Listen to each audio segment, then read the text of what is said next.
I'm going to talk to you today about contraband laws, prohibition of various kinds, laws that tell you you can't buy or sell certain products. And we've had a big experience of this in this country. It was called Prohibition. They had to pass a constitutional amendment to do it. And it absolutely was a disaster for the country. It was so bad that it got repealed. And it's very difficult to pass a constitutional amendment and just as hard to pass one that repeals it. But that's what they did. In 1917, it was proposed to have alcohol prohibition. And it got ratified, and the country lived with it. It was an absolute nightmare. It was a boon for organized crime. It literally made the mafia so rich. And of course, there's all these great crime stories that came out of it about Elliot Ness and the Untouchables. Anyway, it got repealed because it was an absolute nightmare. And the reality is, when they passed that, they knew that they had to pass a constitutional amendment to do it, because the Constitution, as written, doesn't permit the federal government to prohibit you from buying or selling anything. There's nothing in there that permits it. And the Constitution is a unique document. It creates the federal government. There was no federal government before the Constitution. And what it does is it's also a contract. The Constitution is a contract between the citizens and the states in which they create the federal government, and they define everything about it, including all its powers. And any power that isn't given to it in the Constitution, it doesn't have. And they even ratified 2 amendments, the 9th and 10th Amendment, that make very clear that if it's not in the Constitution, the federal government doesn't have it. It only has the powers that are described in it. And in the 18th Amendment, I'll show you the language. It has very specific language which gives Congress the power to enforce it. If that enforcement power wasn't in there, that additional element of the 18th Amendment which prohibited the buying and selling of alcohol, if that extra language wasn't in there, they could not have passed criminal laws to prohibit it. They couldn't have enforced it except the way they would enforce any law like a creditor.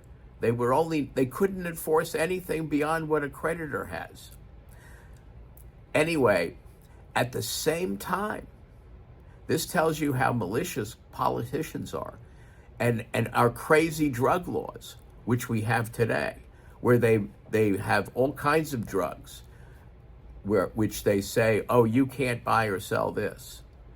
At the same time that they were getting that same type of prohibition for alcohol, they just went ahead and created the FDA, permitting it.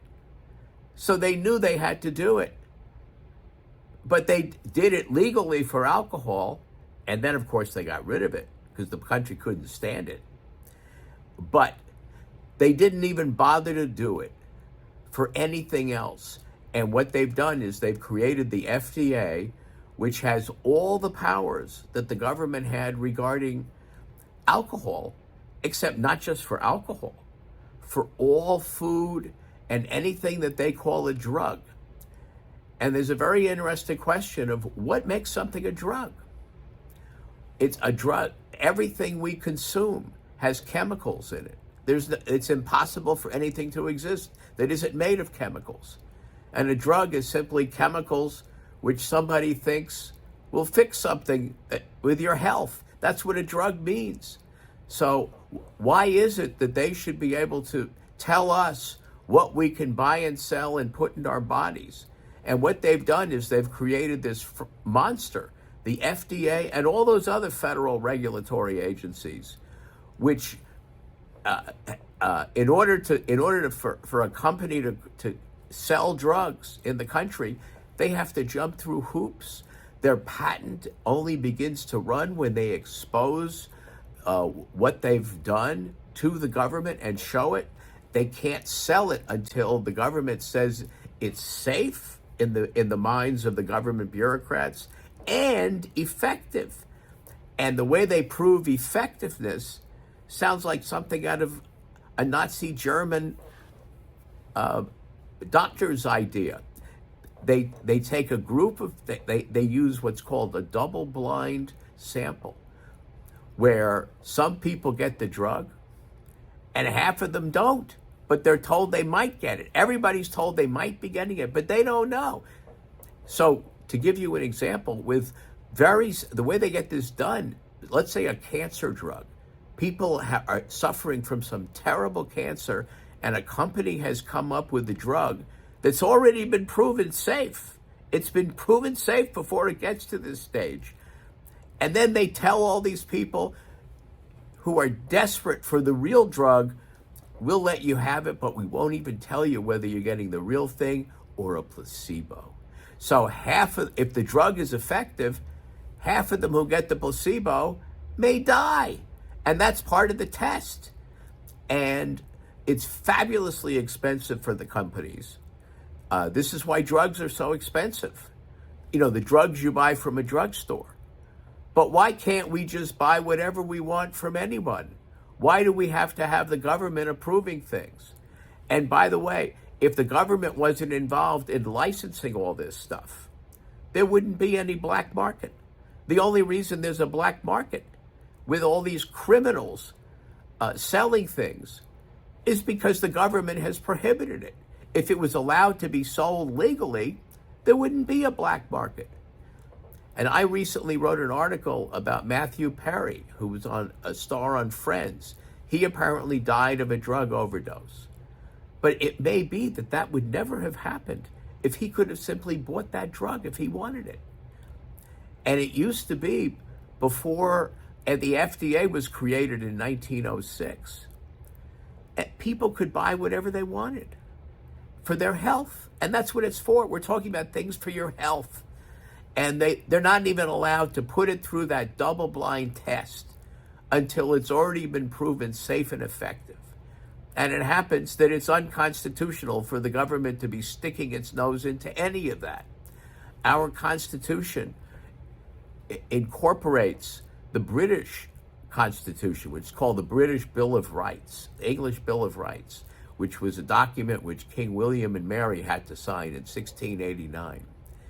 And our Declaration of Independence, what happens in the Declaration of Independence is our forefathers, the founders, were complaining that the English king and parliament were not obeying the guarantees they'd gotten in the English Bill of Rights. And there's all sorts of things that the government's not allowed to do. It's not allowed to pass a lot of laws and then let their friends off from those things. It's called the power of dispensation. King James II got removed from the throne because he was pretending to have that power. And in that Bill of Rights of 1689, the king specifically renounces that power. And in our Constitution, we have the requirement that the presidents take care that the laws be executed. That's what that's all about. He's not allowed to not execute laws because there weren't supposed to be so many laws forbidding things that people would be worried about breaking them constantly, so that the king or the president could let his buddies off because the risk was constantly there of breaking all those laws. There shouldn't be that many laws prohibiting things. In fact, there shouldn't be any unless there's some genuine national security reason for it.